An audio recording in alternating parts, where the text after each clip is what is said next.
You ain't woman enough. Don't come home drinking with loving on your mind. The pill, one's on the way. Now, those song titles don't grab your attention, or perhaps you're not familiar with them at all.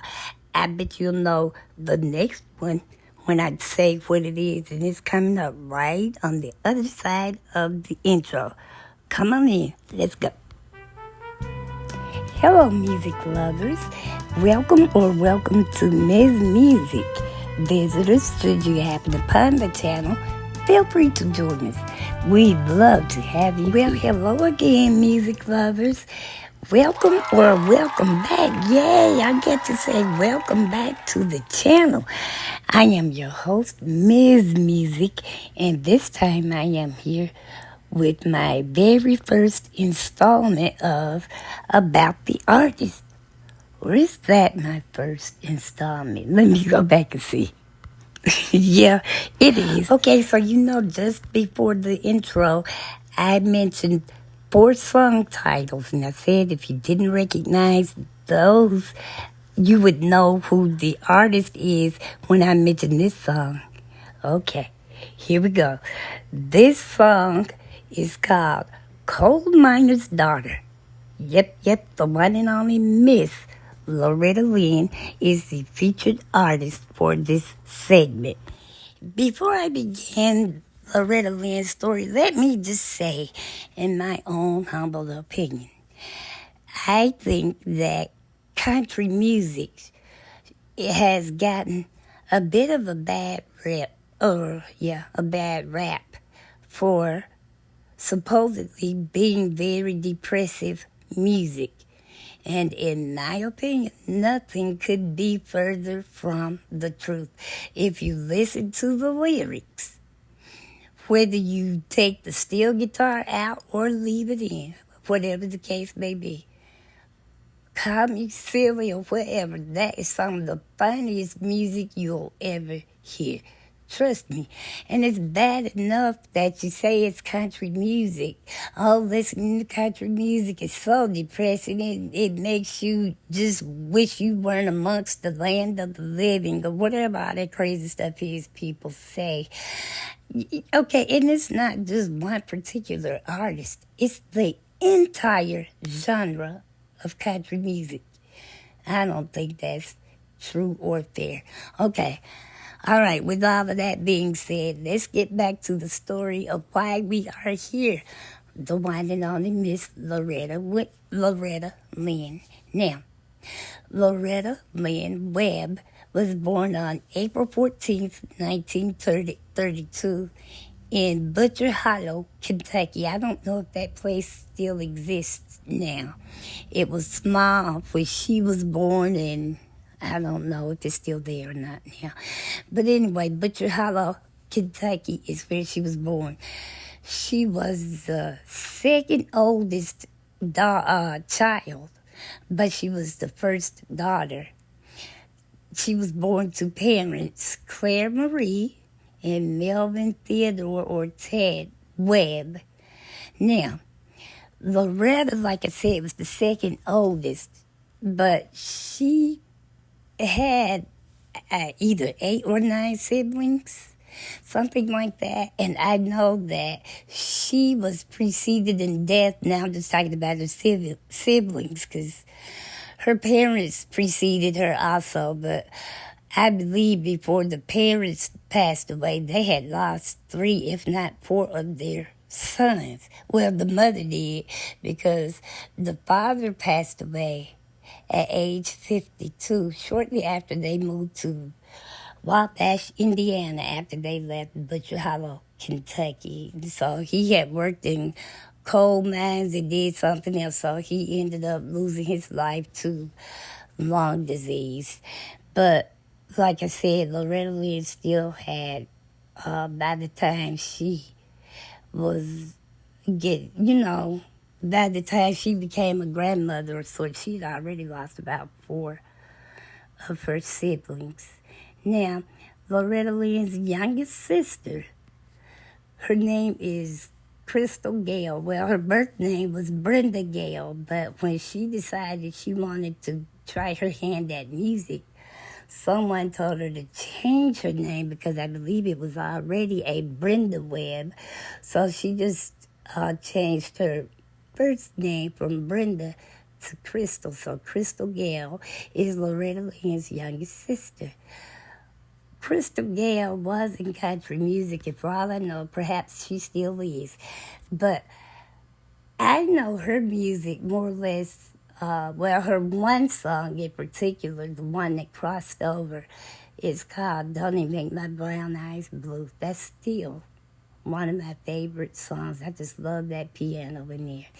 But anyway, yes, they were all related, and they are also distantly related to country singer Patty Loveless.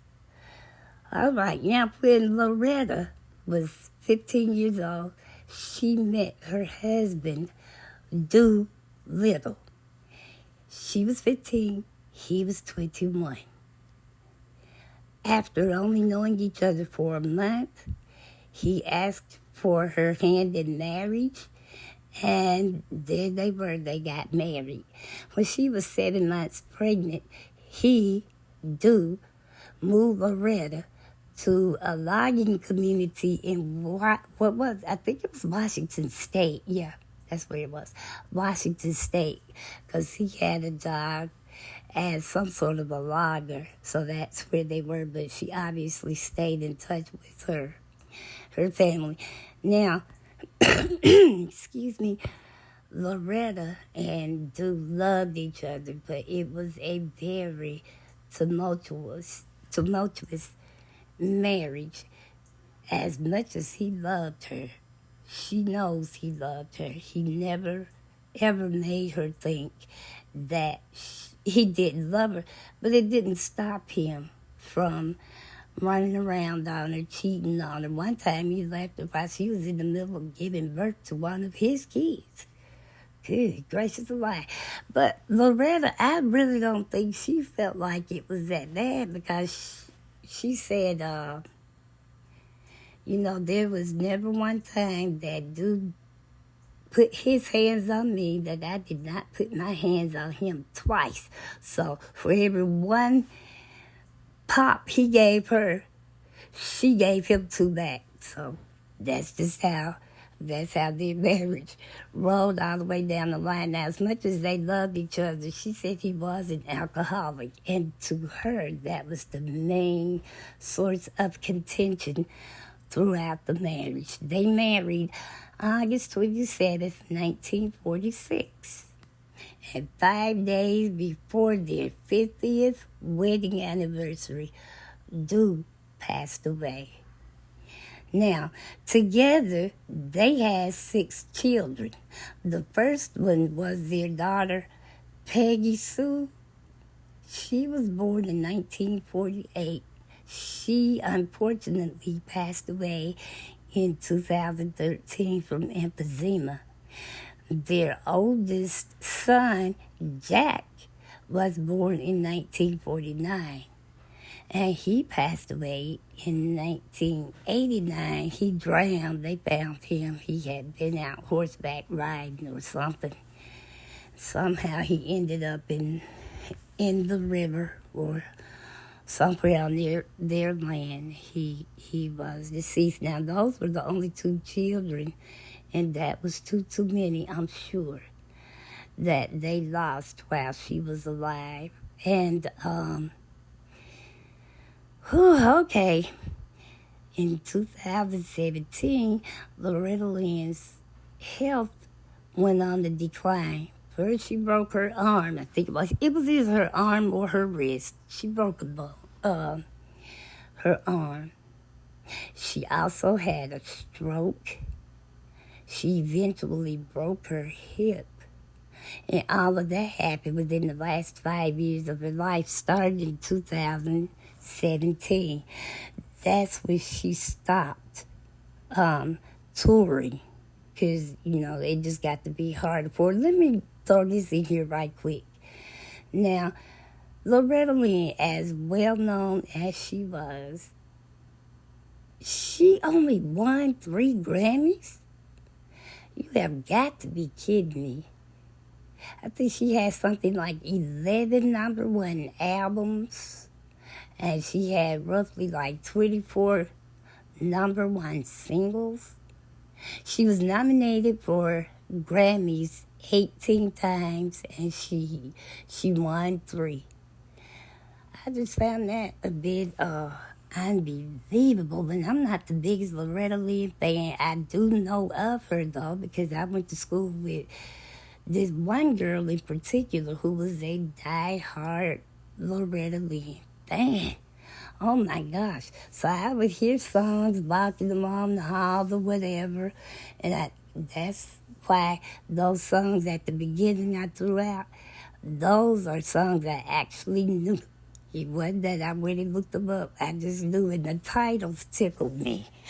And, but yeah, but I knew that much about her. But that Coal Miner's Daughter, it was released in 1980. And it pretty much told her whole story from beginning to end. And now, eventually, she went on and she bought this. I don't want to say plantation. I'll just say she had this big sprawling ranch. I don't know what you would call it. I believe it's a tourist attraction now, though. And wherever it is, it's in Tennessee, someplace called Hurricane Mills. That's the name of the tourist attraction.